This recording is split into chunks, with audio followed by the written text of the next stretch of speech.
أعوذ بالله من الشيطان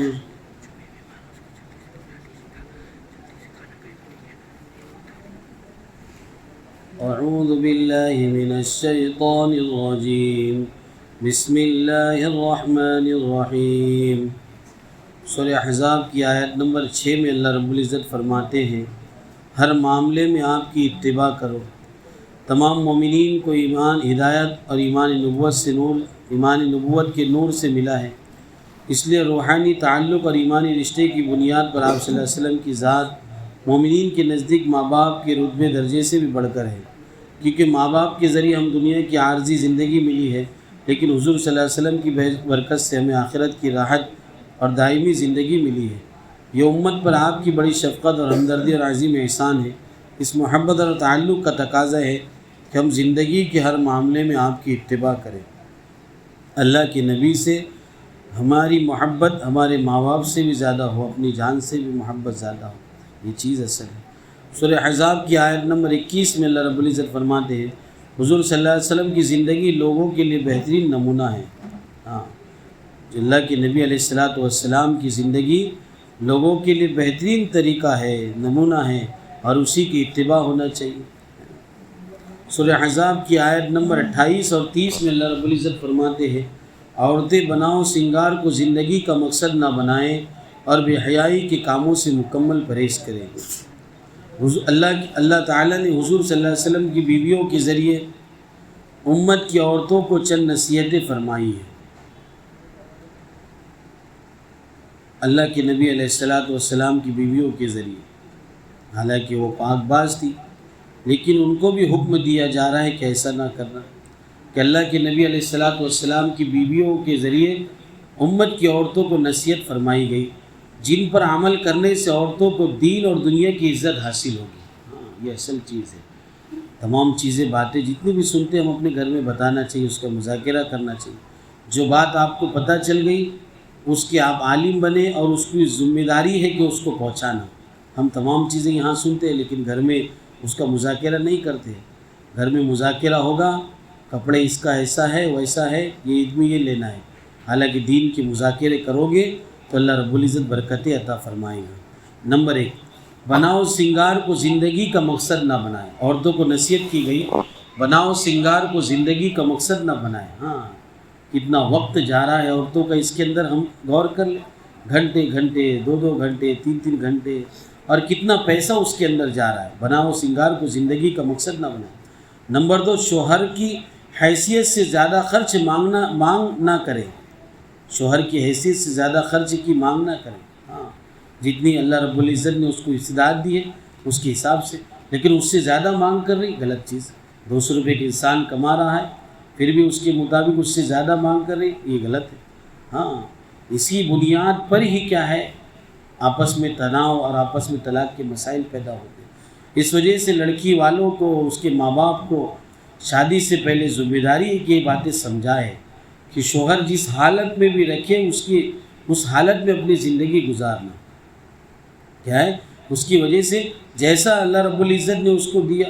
اب انسان کو ایک انسان کی حیثیت ہے کہ وہ 500 روپے 1000 روپے کا جوڑا دلا سکتا ہے، لیکن اس کے باوجود بھی 5000 کا ڈریس مانگنا، یہ شریعت کے ساتھ کھلواڑ کرنا اور اللہ کے نبی علیہ السلام کی باتوں پر اپنے آپ کو پیچھے ڈالنا ہے نا۔ کہا کہ شوہر کی حیثیت سے زیادہ خرچ کی مانگ نہ کریں۔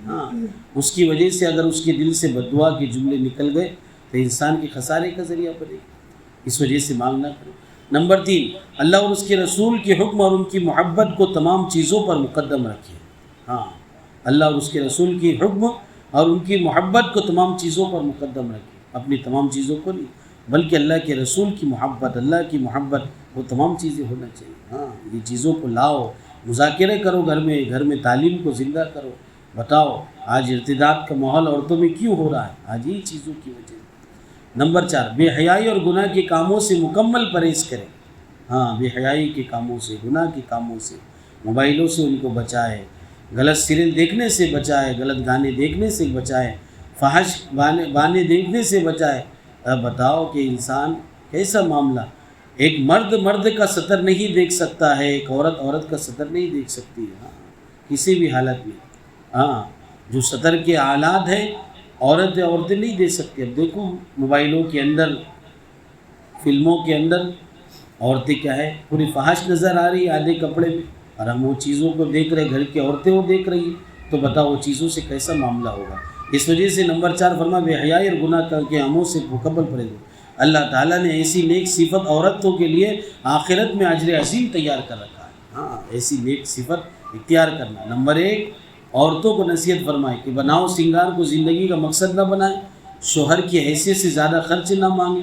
نمبر 3 اللہ اور اس کے رسول کے حکم اور ان کی محبت کو تمام چیزوں پر مقدم رکھیں، آگے وہی ہو. ہاں نمبر 4 بے حیائی اور گناہ کے کاموں سے مکمل پرہیز کریں. ہاں اپنے آپ کو، شوہر کی بھی ذمہ داری ہے. کیا ذمہ داری؟ جب شادی ہوئی تو اس کو تمام چیزوں کا بتانا ذمہ داری. والدین کی بھی ذمہ داری پھر ابتدا میں اپنی حیثیت کے مطابق رہنا. آج معاملہ کیسا ہوتا ہے، شادی ہوتی ہے، فقیر ہوتا ہے، کچھ اتنا معاملہ یہ نہیں ہوتا ہے، اتنا کمانے والا نہیں ہوتا ہے، پھر بھی کیا ہے عورتوں کی ضرورت اور اس کی بیوی کی ضرورت اس سے زیادہ وہ خرچ کرتا ہے. اب عورتیں تو نس پکڑ لیتی ہے کیسا ہے میرا شوہر، پھر بعد میں کیا ہے بھاری پڑتا ہے. پہلے اس میں آ رہا ہے گھر کا کھانا کھانا چاہیے، شادی میں جا رہا ہے، شملہ گھومنے جا رہا ہے اور کہاں گھومنے جا رہا ہے، پھر بعد میں کیا ہے نٹھلہ ہو جاتا ہے اور کچھ ہاتھ میں نہیں رہتا ہے، پھر کیا ہے آپس میں جھگڑے ہوتے ہیں. اسی وجہ سے ابتدا سے برابر رکھو، درمیانی رو اختیار کرو، فضول خرچی نہ کرو، تمام چیزیں. اس سے کیا ہے آپ بھی سکون سے رہیں گے اور گھر والی بھی سکون سے رہیں گے. ہاں یہ چیزوں کو، یہ ذمہ داری ہے. ایک گھر کا معاملہ ایسی ہے، اس کے پورے بھائی اس کے بہن کے پاس اپنے خرچ دیتے تھے، باپ بھی خرچ وہی دے رہا ہے اور بھائی بھی خرچ وہی دے رہے. اب ایسا ہوا، اب دے رہے تھے ٹھیک ہے، وہی پھر اپنے ذریعے پیسے دیتی جس کو ضرورت ہوتی. پھر ایسا ہوا کہ اس کا نکاح ہو گیا. نکاح ہونے کے بعد اب وہ اس کے سسرال والے تھوڑی خرچ دیں گے اس کے ہاتھ میں اور پورے پیسے لا کے دے گی. تو اس کی بنیاد پر اس نے کہا کہ میں جب اپنے گھر پر تھی تو وہ کیا ہے پورے پیسے میرے پاس رہتے تھے، اور آج تو تم 1 بھی روپے میرے پاس. تو اس کی بنیاد پر اس نے اپنے شوہر سے طلاق لے لی. بتاؤ، یہ اس وجہ سے تمام چیزوں کو سمجھایا کرے. سورہ احزاب کی آیت نمبر 32 اور 34 میں اللہ رب العزت فرماتے ہیں عورتیں بلا ضرورت گھر سے باہر نہ نکلے، قرآن پاک کی تلاوت اور اس کی تعلیم کا اہتمام کرے. اللہ تعالیٰ نے مسلمان عورتوں کو چند نصیحت فرمائی. نمبر 1 ضرورت کے وقت غیر محرم سے روکھے پن سے بات کرے. ہاں ضرورت کی غیر محرم، ایسا نہیں کہ مٹھاس سے بات کر رہے ہو، نہیں، روکھے پن سے کیا ہے کیا نہیں ہے، کیوں آئے ہیں، کیوں آواز دے رہے ہو، یہ تمام چیزیں. ہاں اور اس کی وجہ سے سامنے بھی برا نہیں لگنا چاہیے، لیکن مٹھاس میں آواز لگیں گی کہ بھئی کیوں آپ آئیے، چائے پیئے، کھانا کھائیے، تو پھر مسائل بھی کرتے ہیں. اس وجہ سے ضرورت کے وقت غیر محرم سے روکھے پن سے بات کریں، یہ بھی بات ہوئی. نمبر 2 بلا ضرورت گھر سے باہر نہ نکلے. اگر ضرورت ہو تو پردے کے ساتھ باہر جائے، بلا ضرورت گھر سے باہر نہ نکلے. یہ گھروں کی عورتوں کو بتایا جائے اگر ضرورت ہو. آج معاملہ کیا ہو گیا ہمارے معاشرے کا، خاص طور سے ممبئی، کہ نماز روزے کو دین سمجھ لیا اور اس کو دین ہی نہیں سمجھا ہے. گھر سے باہر بھی نکل رہی ہے تو پورا پردہ تو کر رہی ہے لیکن چہرہ کھل کے جا رہی ہے، اور اسی کو کیا ہے پردہ سمجھ رہی. بتاؤ، نہیں بھی پھرتی چل جاتا. حقیقت ادا نہیں ہو پردے کا جو قرآن کریم نے کہا ہے. بلا ضرورت گھر سے نہ باہر نکلے، اگر ضرورت ہو پردے کے ساتھ جائے. ہاں پردے کے ساتھ، اور جہاں تک ہو سکے تو گھر کی ضرورت ایک مرد پورا کرے، راشن کا اہتمام، گھر کے اس کا. ہاں کچھ بات ہو گئی تو پردے کے ساتھ چلے جائے. ہفتے میں چھٹیاں ملتی ہے تو اس میں اپنے راشن تمام ضرورتوں کو پورے ہفتے کا بھر لے. ہاں اس طرح کر لینا چاہیے. ایسا نہیں کہ بھی کیا ہے بس اب چھوٹ دے دی تو تمام چیزیں، ایسا غلط بات ہے نا. نمبر 3 5 وقت کی نماز پابندی سے پڑھے، ایک عورت کی صفت ہے. نمبر 4 اپنے مال و زیورات کی زکوٰۃ ادا کرے. مال و زیورات جتنی بھی زیورات ہے، چاندی ہے، اس کی زکوٰۃ ادا کرنا چاہیے. ہر سال زکوٰۃ ادا کرنا چاہیے. جب تک زیورات ہے، سونا چاندی ہے، اس کی ہر سال زکوٰۃ ادا کرے. ایسا نہیں کہ ایک مرتبہ زکوٰۃ نکال لی پھر چھٹی. جب تک تمہارے پاس زیور ہے، جب تک کیا ہے زیورات کی زکوٰۃ ادا کرنی پڑے گی. نمبر 5 اللہ اور اس کے رسول کی اطاعت میں لگی رہے. نمبر 6 اپنے گھروں میں قرآن پاک کی تلاوت اور اس کی تعلیم کا اہتمام کرتی رہے. ہاں سورہ احزاب کی آیت نمبر 40 میں اللہ رب العزت فرماتے ہیں حضرت محمد صلی اللہ علیہ وسلم آخری نبی ہے. ہاں جب گھروں میں قرآن کریم کی تلاوت ہوگی اور اس کی تعلیم کا اہتمام ہوگا تو بچوں پر بھی اثرات پڑیں گے کہ بھی تلاوت ضروری ہے. سورہ احزاب کی آیت نمبر 40 میں اللہ رب العزت فرماتے ہیں حضرت محمد صلی اللہ علیہ وسلم آخری نبی ہے. لوگ زمانے جاہلیت میں منہ بولے بیٹے کو حقیقی بیٹے کا درجہ دیتے تھے اور اس کی بیوی سے نکاح حرام سمجھتے تھے۔ حضرت زید بھی حضور صلی اللہ علیہ وسلم کی منہ بولے بیٹے، اللہ کے نبی علیہ السلام لے پالک بیٹا ہے نا، گود لیا ہوا بیٹا، اس کے مسائل قرآن کریم نے سورہ احزاب میں بیان فرمائے تفصیلاً۔ اور یہ صحابی کا نام لے کر فلما قضى زید منها وطرا زوجناک، قرآن کریم ہی بیان فرمائے۔ جو بھی ایک سب سے پہلی بات منہ بیلا بیٹا، گود لیا ہوا بیٹا، اس کے مسائل۔ اللہ کے نبی علیہ السلام نے گود لیا تھا بیٹے کو، ایک لڑکے کو، زید بن حارثہ۔ ایک وقت ایسا چلتا رہا کہ تمام اس کو زید بن محمد کہتے، سب معاملہ ہوتے رہا۔ پھر اللہ رب العزت نے قرآن کریم کی آیت کریمہ اتاری، معاملہ ایسا ہوا کہ زید سے کسی عورت کا نکاح ہو گیا اور پھر کچھ مسائل کی وجہ سے طلاق ہو گئی، تو اللہ کے نبی علیہ السلام کی دل میں خیال آیا کہ بھئی اس سے نکاح کر لینا چاہیے، کیونکہ یہ نکاح کرنے کی بنیاد بہت سارے لوگوں کی اسلام میں آنے کا سبب بنے گا، بہت سارے معاملے۔ تو لیکن اللہ کے نبی علیہ السلام کو ڈر، یہ بھی خوف ستا رہا تھا، یہ تو میرا بیٹا ہے، لوگ کیا کہیں گے کہ بہو سے نکاح کر لیا، یہ کر لیا۔ تو اللہ رب العزت نے آیت کریمہ اتاری، فلما قضى زید منها وطرا زوجناك لكي لا يكون على المؤمنين حرج في ازواج ادعيائهم اذا قضوا منهن وطرا، کہ یاد رکھو سب سے پہلی بات کہ یہ جو بیٹے ہیں یہ تمہارے حقیقی بیٹے نہیں، ادعوهم لآبائهم واقسطوا عند اللہ۔ اب یاد رکھو کہ بھی جب یہ تمہارے منہ بولے بیٹے، لے پالک بیٹے، گود لیے ہوئے بیٹے، تم ان کے حقیقی باپ نہیں ہو سکتے۔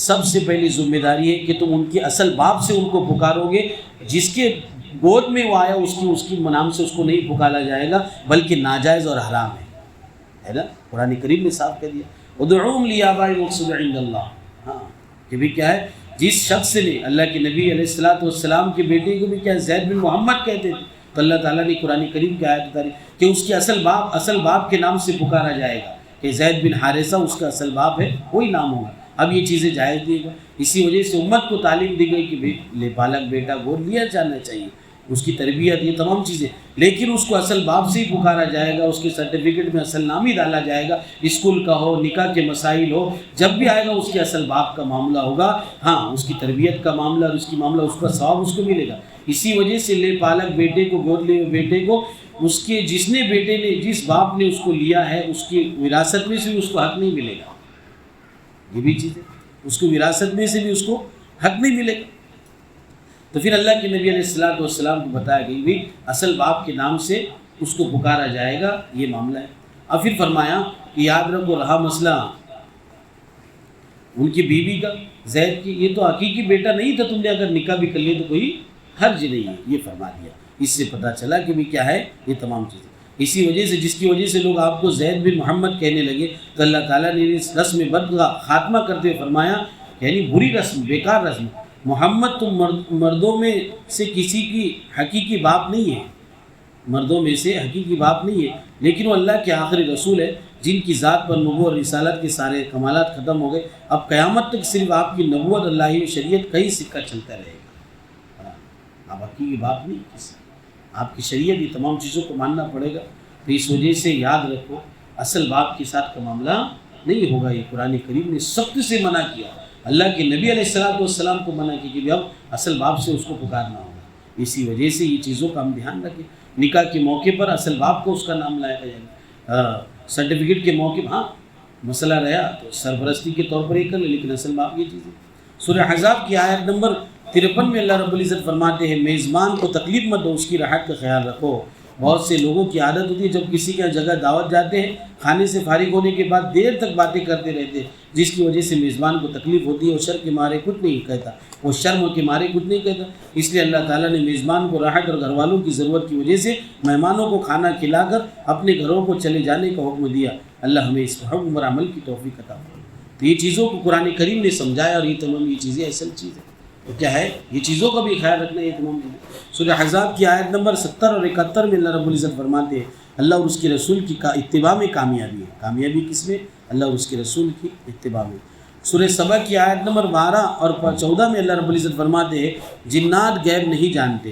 حضرت سلیمان علیہ السلام جنات سے بڑے بڑے کام لیتے تھے، جب آپ کی وفات کا وقت قریب آیا، ایک لکڑی کا سہارا لے کر کھڑے ہو گئے، اسی حالت میں آپ کا انتقال ہو گیا، مگر ان کی لاش اللہ کے حکم سے لکڑی کے سہارے ٹکے رہی اور جنات بیت المقدس کی تعمیر میں کم لگے رہے، یہاں تک کہ جب لکڑی دمک لگنے کی وجہ سے ٹوٹ گئی تو حضرت سلیمان علیہ السلام گر پڑے۔ تب جنات کو پتہ چلا کہ بہت پہلے وفات پا چکے ہیں، اگر جنات کو غیب کا علم ہوتا تو سلیمان کی وفات سے بے خبر نہ رہتے۔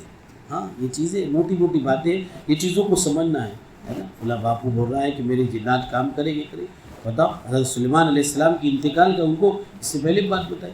اسی وجہ سے اپنے آپ کے ایمان کو بچانے کی فکر کرو۔ سورہ سبا کی آیت نمبر 15 اور 17 میں اللہ رب العزت فرماتے ہیں نعمت کی ناشکری کا انجام بہت برا ہے، نعمت کی ناشکری بہت برا ہے۔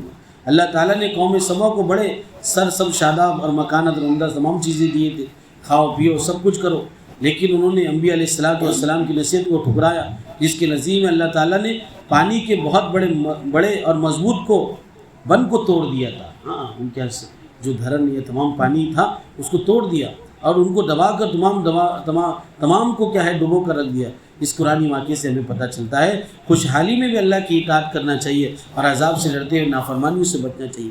قوم سبا کو اللہ رب العزت نے دیا، لیکن جس پانی کے ذریعے خوشحالی سے اور کھیتوں میں ان کے سرشادی بھی ہو رہی تھی اور اتنا بڑا ڈیم تھا، مضبوط یہ تھا، لیکن ذرا چوہوں نے اس کی سدسیوں کو ختم کر کے پورا پانی ایسا نکلا کہ پوری قوم کیا ہے تباہ و برباد ہو گئی۔ یہ چیزوں سے کرنا ہے۔ سورہ سبا کی آیت نمبر 35 اور 36 میں اللہ رب العزت فرماتے ہیں مال و اولاد کی زیادتی سے دھوکہ نہ کھائیں، مال و اولاد کی زیادتی سے دھوکہ نہ کھائیں، یہ چیزوں کو۔ سورہ فاتر کی آیت نمبر 2 میں اللہ رب العزت فرماتے ہیں سب کچھ اللہ کی قدرت میں ہے، سب کچھ اللہ رب العزت کی قدرت میں ہے، نفع نقصان کا مالک اللہ ہے۔ سورہ فاتر کی آیت نمبر 5 اور 7 میں اللہ رب العزت فرماتے ہیں شیطان سے دھوکہ مت کھاؤ۔ ہاں اللہ رب العزت نے جو وعدے دیے ہیں وہ بالکل برحق ہے، اس کی وجہ سے دھوکے میں نہ پڑو، وہ تمہارا کھلا ہوا دشمن ہے۔ اللہ رب العزت نے جو جنت کی نعمتوں کا معاملہ کیا وہ تمام چیزیں تمہیں مل کر رہے گی۔ سورہ فاتر کی آیت نمبر 29 میں اللہ رب العزت فرماتے 3 کام کرو اور قرآن کریم کی تلاوت، نماز کی پابندی اور صدقے کے اہتمام سے آخرت کی تجارت نفع بخش ہے۔ ہاں یہ تمام چیزیں ہیں، یہ چیزوں کرو۔ سورہ فاتر کی آیت نمبر 33 اور 37 میں اللہ رب العزت فرماتے ہیں نیک بندے جنت میں عیش و آرام سے اور مشرک اور نافرمان لوگ جہنم میں ذلت کی حالت میں رہیں گے۔ نیک بندے تو کیا ہوگے؟ عیش و آرام میں رہیں گے، اور کافر اور مشرک ذلت میں رہیں گے۔ سورہ فاتر کی آیت نمبر 43 میں اللہ رب العزت فرماتے برائی کا انجام برا ہے۔ اللہ تعالیٰ نے ظلم کرنے والوں کے بارے میں فرمایا تم دوسروں کی چال بازی اور ان کے مکر و فریب سے پریشان نہیں ہو، اس لیے کہ مکر و فریب کا انجام اور بری تدبیر وبال کسی پر نہیں پڑتا، بلکہ ایسی تدبیر کرنے والا خود ہی اس میں گرفتار ہوتا ہے۔ دوسروں کا برا چاہنے والا خود ہی برائی کا شکار ہوتا ہے۔ کسی کے بارے میں گڈھا کھودو گے خود ہی اس میں گرو گے۔ اچھا سوچو، اچھی تمام چیزوں کے معاملہ یہ ہوگا، اگر برا سوچو گے تو معاملہ اسی طرح۔ اللہ رب العزت ہمیں سمجھنے کی توفیق عطا فرمائے۔